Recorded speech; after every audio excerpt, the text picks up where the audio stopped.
The kids had things in their hands and they were experimenting, they were looking, they were testing, and I think that's so exciting because the energy level goes up.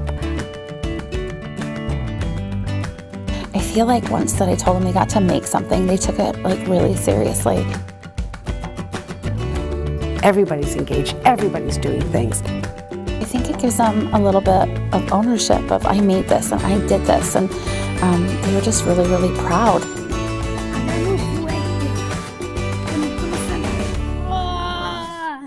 In this area of town, we get a lot of kids from Mexico, so there's primarily a lot of Hispanic kids, but there's also a refugee population. So we do have a lot of different ability levels and a lot of different ethnicities and different backgrounds, and so it really is kind of a little mini melting pot in my classroom. This is a high Title I school, high mobility rate, which is 50% of the school moves in and out.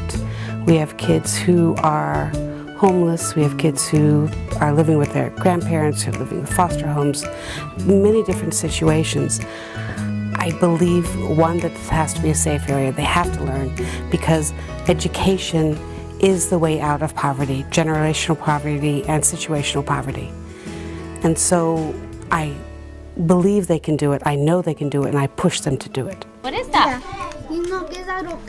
What is that?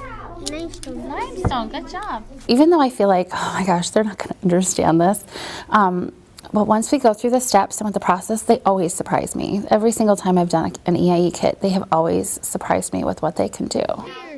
What do you see?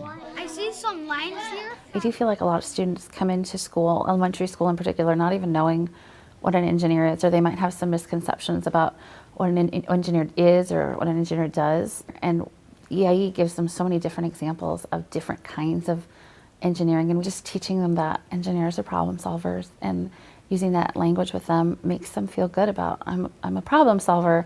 English learners struggle with language. English learners tend to struggle with written language and with reading. But by giving them hands-on activities and hands-on opportunities, it allows them to shine. It allows them to show what they know without the use of language. And by doing that, they gain more confidence.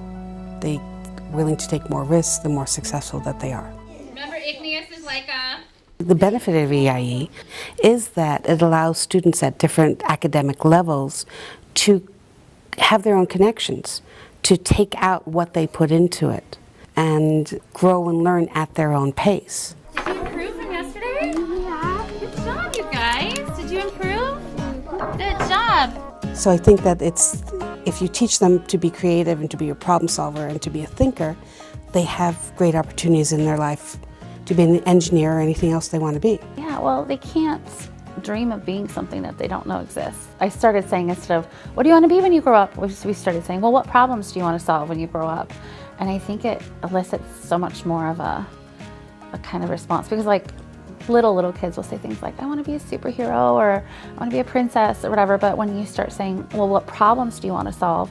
It helps kids really think about what they want to actually physically be doing when they grow up, and giving them the chance to see those kinds of things really does tend to ignite some different kinds of aspirations.